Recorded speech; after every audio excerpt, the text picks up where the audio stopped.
반갑습니다. 말씀과 함께 하루를 시작하는 주님의 백성들을 예수님의 이름으로 축복합니다. 2024년 4월 11일 목요일 오늘 주신 말씀은 신명기 26장 1절부터 19절까지입니다.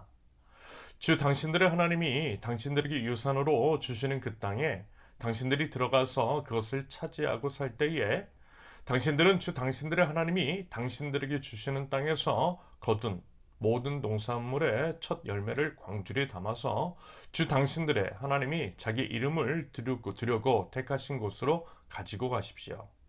거기에서 당신들은 직무를 맡고 있는 제사장에게 가서 주님께서 우리 조상에게 주시겠다고 맹세하신 대로 내가 이 땅을 들어오게 되었음을 제사장께서 섬기시는 주 하나님께 오늘 아뢰니다 하고 보고를 하십시오. 제사장이 당신들의 손에서 그 광주리를 받아 주 당신들의 하나님의 제단 앞에 놓으면 당신들은 주 당신들의 하나님 앞에서 다음과 같이 아뢰십시오. 내 조상은 떠돌아다니면서 사는 아람 사람으로서 몇 안 되는 사람을 거느리고 이집트로 내려가서 거기에서 몸부쳐 살면서 거기에서 번성하여 크고 강대한 민족이 되었습니다. 그러자 이집트 사람이 우리를 학대하며 괴롭게 하며 우리를 강제 노동시켰습니다. 그래서 우리가 우리 조상의 하나님께 살려달라고 부르짖었더니 주님께서 우리의 울부짖음을 들으시고 우리가 비참하게 사는 것과 고역에 시달리는 것과 억압에 짓눌려 있는 것을 보시고 강한 손과 편팔과 큰 위험과 이적과 기사로 우리를 이집트에서 인도하여 내셨습니다. 주님께서 우리를 이곳으로 인도하셔서 이 땅 곧 젖과 꿀이 흐르는 땅을 우리에게 주셨습니다. 주님께서 내게 주신 땅의 첫 열매를 내가 여기에 가져왔습니다. 그리고 당신들은 그것을 당신들의 하나님 앞에 놓고 주 당신들의 하나님께 경배드리고 레위 사람과 당신들 가운데서 사는 외국 사람과 함께 주 당신들의 하나님이 당신들과 당신들의 집 안에 주신 온갖 좋은 것들을 누리십시오.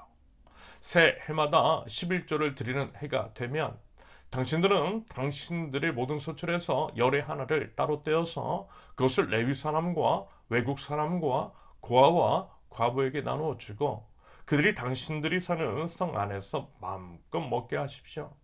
그렇게 할 때에 당신들은 하나님께 이렇게 아뢰십시오. 우리는 주님께서 우리에게 명하신 대로 우리 집에서 성물을 내어 레위 사람과 외국 사람과 고아와 과부에게 다 나누어 주어서 주님의 명령을 잊지 않고 어김없이 다 실행하였습니다. 우리는 애국하는 날에 이 거룩한 열의 한 몫을 먹지 않았고 부정한 몸으로 그것을 떼놓지도 않고 죽은 자에게 그것을 제물로 바친 적도 없습니다. 우리는 우리의 하나님께 순종하여서 11조에 관하여 명령하신 것을 그대로 다 지켰습니다. 주님의 거룩한 초소 하늘에서 굽어 살피시고 주님의 백성 이스라엘에게 복을 주시며 주님께서 우리의 조상에게 약속하신 대로 우리에게 주신 땅 곧 젖과 꿀이 흐르는 땅에 복을 내려 주십시오. 오늘 주 당신들의 하나님이 이 규례와 법도를 지키라고 당신들에게 명령하시니 당신들은 마음을 다하고 목숨을 다하여 이 모든 계명을 지키십시오. 오늘 당신들은 당신들의 주님을 하나님으로 모시고 그의 길을 따르며 그의 규례와 명령과 법도를 지키며 그에게 순종하겠다고 약속하였습니다. 주님께서 당신들에게 약속하신 대로 오늘 당신들을 주님의 소중한 백성으로 받아들이고 그의 모든 명령을 다 지켜야 한다고 선언하셨습니다.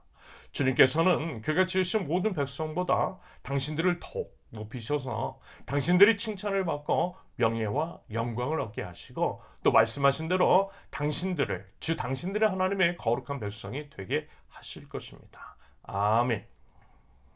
어제 총선이 있었습니다. 앞으로 이제 어떤 식으로 전국이 펼쳐지든 우리 하나님의 백성들은요 하나님의 은혜를 구하며 하나님의 정의와 공의, 하나님 나라의 보편적인 가치가 이 땅, 조국 대한민국 땅 위에 그리고 이제 우리를 통하여서 온 열방 가운데에 스며들 수 있도록 계속 힘써 구해야만 할 것입니다.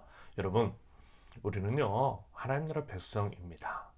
하나님 나라 백성은요 하나님을 왕으로 모시며 왕이신 하나님께서 세우신 법과 질서를 준수하고 살아가는 사람입니다.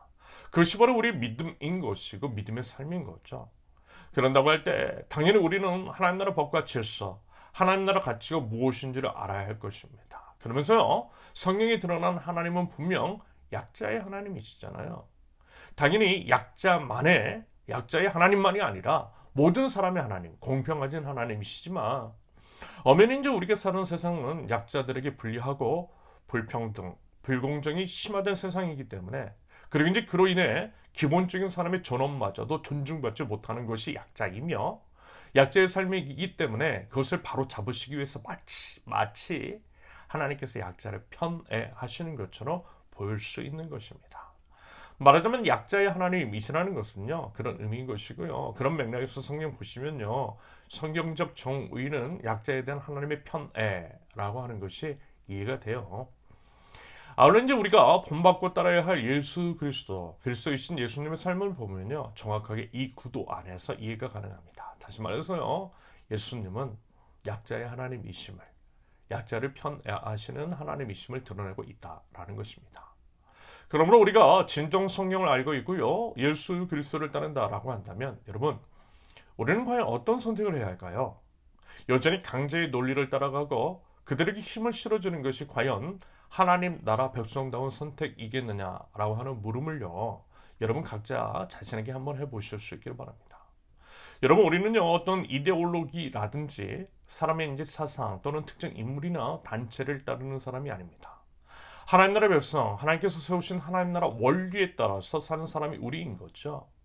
하지만 안타깝게도 가만히 이제 교인들을 살펴보면 그렇지 않은 사람들이 너무 많이 보이는 거예요. 그래서 이제 도대체 그분들이 이제 제가 이제 성경에서 만난 같은 하나님을 믿는 것이 맞는 것인가 하는 생각이 들 때도 있어요. 아무튼 이 부분에 대해서 진지한 숙고 및 성찰을 해보자라는 것입니다. 이제 우리가 대한민국 국민으로서 어제 이제 행사한 참정권은 우리 이제 권리이자 의무입니다. 우리는요, 우리에게 이제 주어진 권리를 통해 국가 지도자를 선출하고 그들을 통해 국가를 운영해 나가며 또 국가로부터 우리 국민들은 여러 혜택들을 입고 있죠. 그런다고 할 때 우리 대한민국 국민으로서 마땅히 짊어져야 할 기본적인 의무가 있습니다. 예를 들어 납세의 의무, 국방의 의무, 교육의 의무, 근로의 의무가 국민의 4대 의무입니다. 그런데 당연히 대한민국 법 질서를 지켜야 하죠. 이것이 대한민국 국민으로서의 마땅한 의무라는 거예요. 마찬가지라는 것입니다. 우리가 이제 하나님의 사랑과 은혜를 이미 입었고 누리고 또 그것을 분명하게 알고 있는 하나님 나라 백성이라고 한다면요, 당연히 지켜야 되는 사안들, 마치 이제 대한민국 국민으로서의 국민의 의무처럼 지켜야 할 것들이 있다라는 거예요. 그것이 바로 하나님 나라의 운영 원리인 하나님의 법, 하나님께서 정해두신 법과 질서, 율법과 규례이고요, 그것들을 지켜야 하는 것은 당연한 것입니다. 우리가 대한민국 국민으로서 대한민국 법 질서를 지키는 것처럼 말입니다. 아울러 우리가 이제 마치 납세의 의무를 지는 것처럼 하나님 나라 백성들도 하나님 나라 백성으로서 마찬가지로 일종의 납세의 의무라고 하는 것이 말하자면 봉헌 11조일 수 있어요. 물론 이제 그것의 본질적인 의미는 모든 것이, 다시 말해서 이제 내 수입이 하나님께로부터 왔다라고 하는 것, 하나님께 대한 신앙 고백 그리고 감사의 표현으로서 드리는 것입니다. 여러분, 사실요, 하나님이 온 오지의 주인이신데 우리의 돈이나 물질을 필요하실 리가 없겠죠. 필요하시면 그냥 만드시면 되는데 말입니다. 그러므로 그 안에 담긴 본질적인 의미, 즉 하나님의 주인 되심을 인정하는 그러한 것임을 여러분 꼭 기억하실 수 있기를 바라요. 이 말의 의미는 뭐냐면요, 우리가 설령 많은 헌금을 드리고 그러게 이제 주기적으로 꼬박꼬박 11조를 한다 할지라도 여러분 마음 가운데 하나님을 왕으로 인정하는 것이 없으면요, 하나님 그거 필요 없으시다라는 거예요. 안 받으신다라는 겁니다. 여러분 그거요, 하나님 무시하는 겁니다. 한편 그렇게 드려진 11조의 사용은요, 마치 이제 국가가 세금을 걷어 국민을 위해서 사용을 하되 국민 개개인이 할 수 없는 일들을 하고 특별히 약자들을 위해서 복지 예산으로 사용하며 국정 지출, 국정 운영을 위해서 일하는 공무원들에게 봉급을 주는 것처럼, 먼저는 하나님의 일을 위해서 헌신하는 레위인들, 그리고 이제 사회적 약자로 대표되는 외국 사람이라든지 고아와 과부를 위해서 흘려보내라고 명시하고 있습니다. 이것이 바로 11조 헌금의 용도라는 거죠. 이것은 결국 하나님 사랑은 이웃 사랑이라는 것, 우리 이웃을 우리 자신과 같이 사랑하라는 원리에 따른 구체적인 그리고 이제 공동체적인 적용이라고 할 수 있겠습니다. 국가가 개개인을 대신해서 국정을 운영하듯 교회 공동체가 교회 교인들을 대신해서 그와 같은 일들을 시행함으로써 하나님이 약자의 하나님이심을 드러내 보이라는 의미인 것이겠죠. 여러분, 교회 재정은요, 이와 같은 원리에 따라서 사용이 되어야만 합니다. 아무튼 오늘 본문은요, 방금 말씀을 드린 내용에 따라 살펴보시면 충분히 이해와 납득이 되는 사안일 것 같아요. 여러분 부디요, 여러분 우리가 하나님 나라 백성이라고 하는 것을 기억하시고요.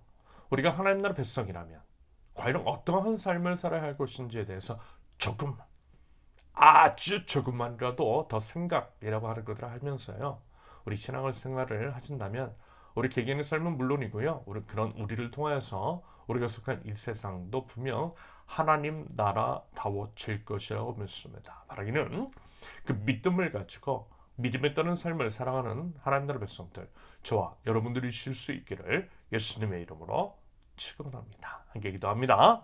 하나님 아버지, 하나님 나라 백성으로서 먼저는 하나님의 그 크신 사랑과 은혜를 알아 마땅한 감사가 있게 하시며, 하나님 나라 백성으로서 마땅히 해야 할 일들을 감사함으로 행할 줄 아는 하나님 나라 백성들 저희에게 하옵소서.